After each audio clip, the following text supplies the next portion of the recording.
Okay, so, um, tonight, alright, tonight I had group. It's the second to last one before it ends. And, I had therapy today. Whoa, therapy today. Whoa, therapy today was ridiculous. And we talked about a lot of things, and, I was not in a good headspace. I talked out a lot of things that I think really needed to be said out loud. And that was good. Here, this got confusing. So, okay, quick rundown. I go to therapy. I'm all like nervous to go. I have no idea why. And,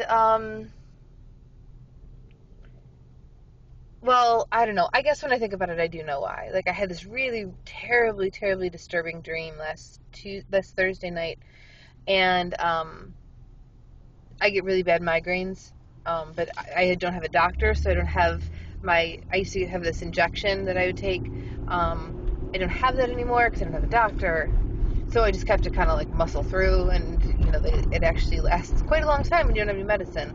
So I've been having these headaches, and I haven't been sleeping, and then just on top of like this whole really terrible dream thing, I'm definitely not sleeping. So I'd written my therapist an email like the morning that I had this really terrible dream, and it's like 7:30 in the morning, and I was just I kind of briefly told her what had happened. I told her I didn't want to talk about it, but that I was trying to cope and it wasn't working, and I thought maybe writing her would like help, and that was it. Like, don't respond. I'm just telling you what's going on. And so I see her today, and she's like, so do you not want to talk about that email that you wrote me? Sorry, that got really bumpy. And I was like, nope, sure don't. Well, I ended up talking about it a bit anyhow. But I got stuck in this place where it wasn't my usual floaty, dissociated thing, right? It was a bit different. Like, my body felt really tight, and I was having those body memories in my throat, and my chest and my arms were really stiff, and I just felt frozen, like I couldn't move.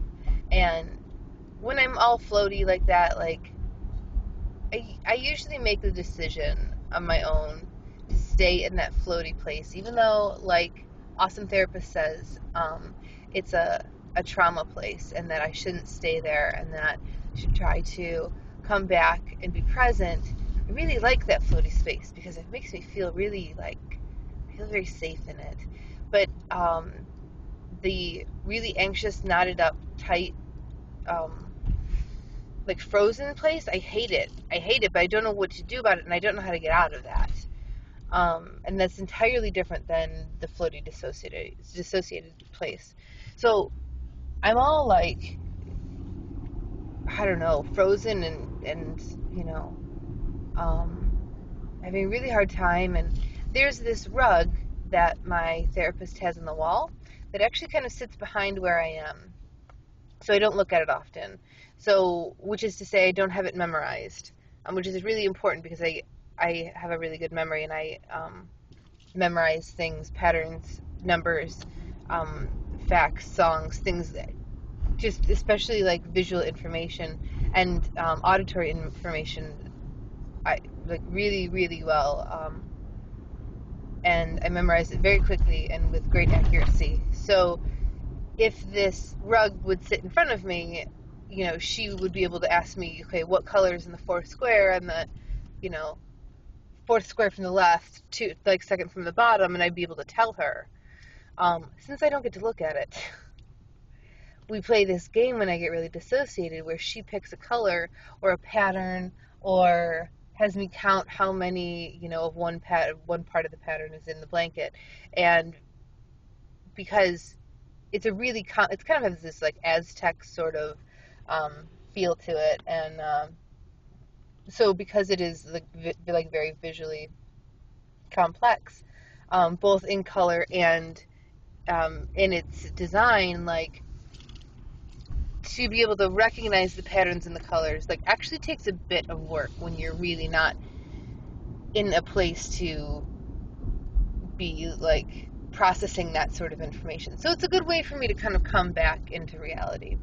So anyhow, Um, I am trying to look at this rug on the wall today, and she's asking me these questions, and I had to stand up to look because I couldn't tell if the one color was maroon or if it was like a dark red, um, like a really dark, like orange red, and they were definitely different colors.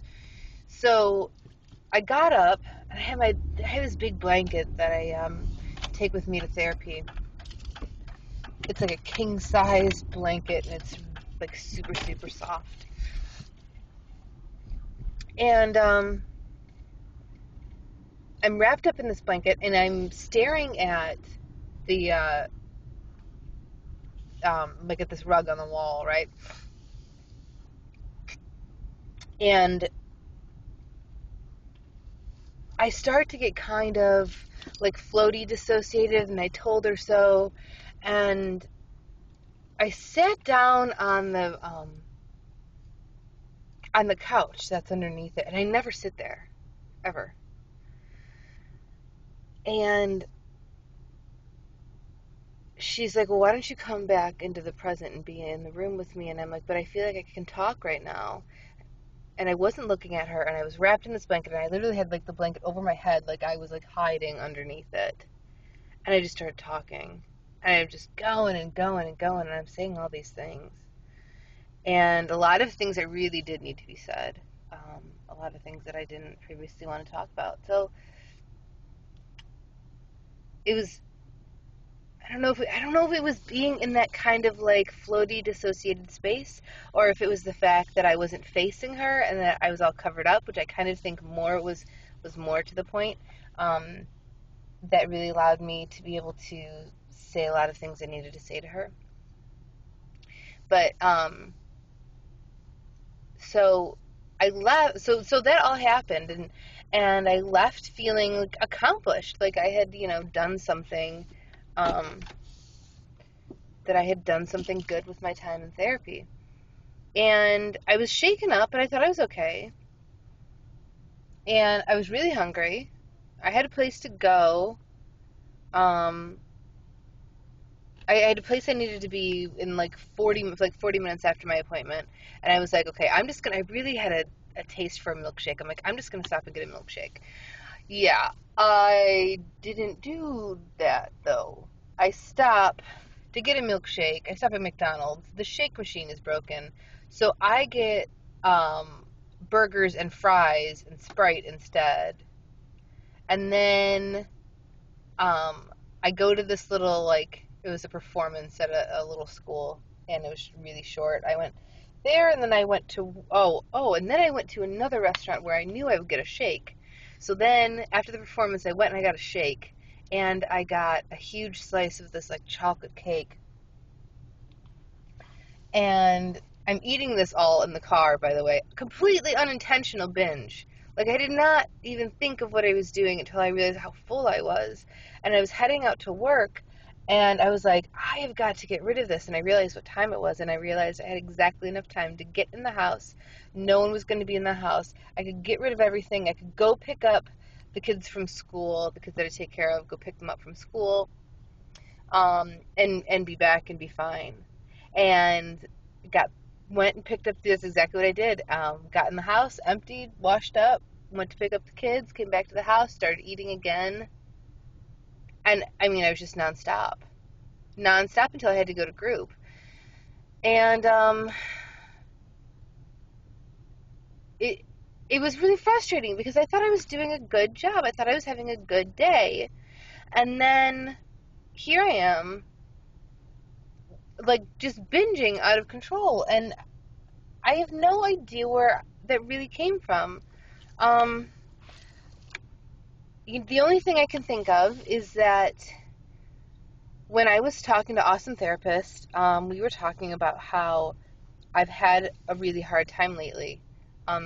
These dreams and these body memories, and I feel like I really need her. I feel like I really need to be seeing her like 3 times a week right now. And she's unavailable for that. She's only available once a week right now.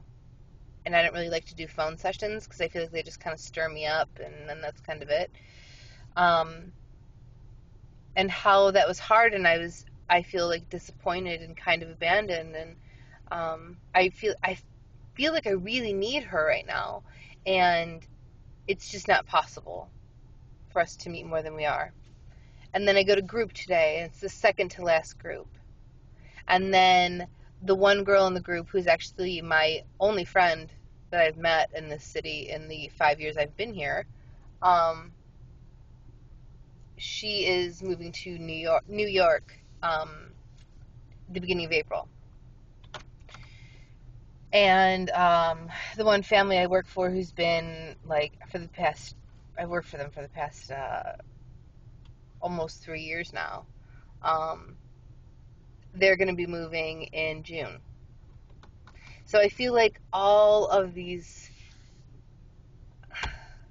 everything I have that's close to me, everything that I need, I feel like I'm losing everything. Everything's about to end, and I do not do well with that at all. I don't do well with that. Like, um, I don't do well with goodbyes. I don't do well with departures. I don't do well with things ending.